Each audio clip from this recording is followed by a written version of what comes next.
Well, this is the day God has made. We are rejoicing and we are glad in it.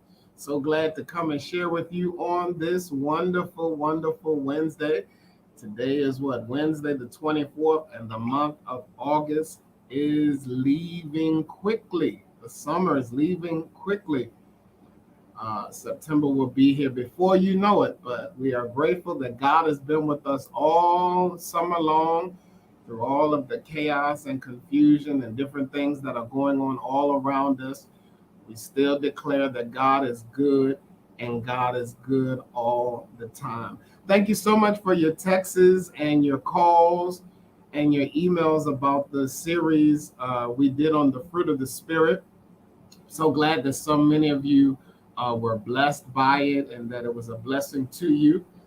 We learned in that series that God calls us to make sure we stay in the right character. Even though chaos and confusion is all around us, God calls us to walk in a certain character that the song says they will know that we are Christians by our love. So the way that I conduct myself, the way that I am with people and with God is very, very important. And so we looked at 9 characteristics, the fruit of the Spirit, and to see some type of guidance as to how we are to conduct ourselves or how we are to act during all that's going on around us. And so they're all listed. They're all listed. I'm going to read it real quick for you. It says, but the fruit of the Spirit is love, joy, peace, forgiveness, kindness, goodness, faithfulness, gentleness, and self control. That these are the fruits of the Spirit. These are the fruits of the Spirit. And so I shared on Sunday a story about a young man who was playing for the Little League team, and he fell out of his bunk bed. And I shared how maybe this accident could have been prevented, as the reporter said, if the bed had guardrails. And I said, wow. And when she said that, it jumped in my spirit because I said, wow, that's how I see the fruit of the Spirit. They're guardrails that God has given us. And so when you look at guardrails, you have to think about, well, why do you need guardrails? Well, I'm glad you asked the question. You need guardrails to protect you. If you roll out onto the floor or if you fall out of the bed, these guardrails are there to protect you, to keep you. It's the same way if you're driving on a highway, the guardrails are there to make sure you don't go into incoming traffic, to make sure that traffic is steady moving, that it's moving at a steady pace. And that's why we need guardrails in our life to protect us, to make sure we are staying at a steady pace. But guardrails are not only also to protect, but they also preserve us. They maintain. The guardrails are on the road to maintain the flow of traffic. The guardrails are on a bed to maintain your sleep or your rest, to make sure that you don't, like I said, fall out or roll over. We need these same guardrails in our lives to preserve us, to help us to maintain and to stay on the path that God has given us. Man, I said it's interesting that guardrails, majority of the time you see them are on the left side if you're going for, or the right side. What I'm saying is they're guardrails not only in the medium, but they're also guardrails to protect you when you're trying to make a curve, taking an exit, trying to make a turn. I don't know why my words are getting so twisted today. To make a turn.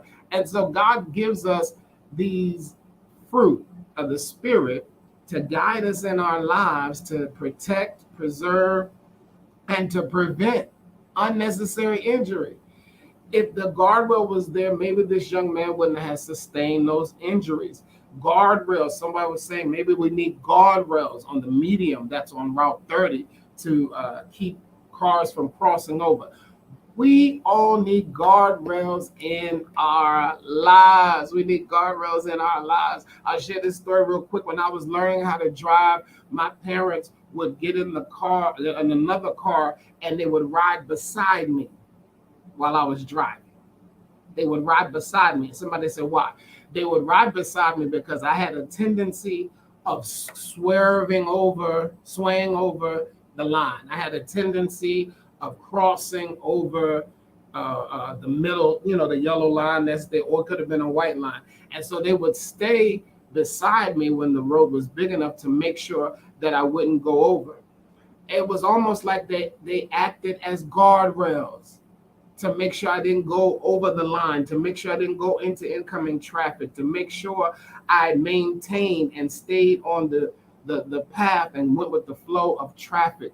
You got to make sure you have folks in your lives that are guardrails, that are there to protect, are there to preserve, and there to prevent anything from coming that would destroy you or destroy your relationship with God. Okay, that's enough. I know you're like, Lord, Pastor, but yeah, fruit of the Spirit, the fruit of the Spirit. I'm so glad it blessed you, and so glad that it was an encouragement to you. It was a great series all summer, and this Sunday I will be away preaching. I've been preaching for the last 20-something years at this church for their church anniversary.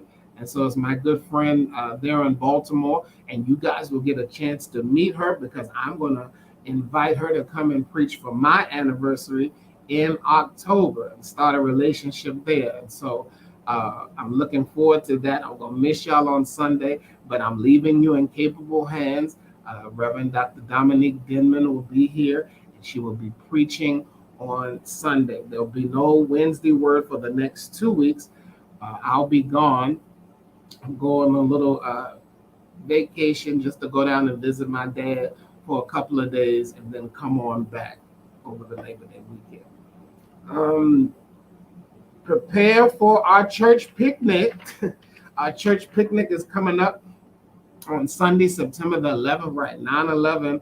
And so I'm sure you've seen it in the bulletins. You've seen it in First Facts. You can see it on the bulletin board. Govern yourself accordingly as to what you are asked to bring. I'm excited. I hope you are, because here we grow again. Here we grow again.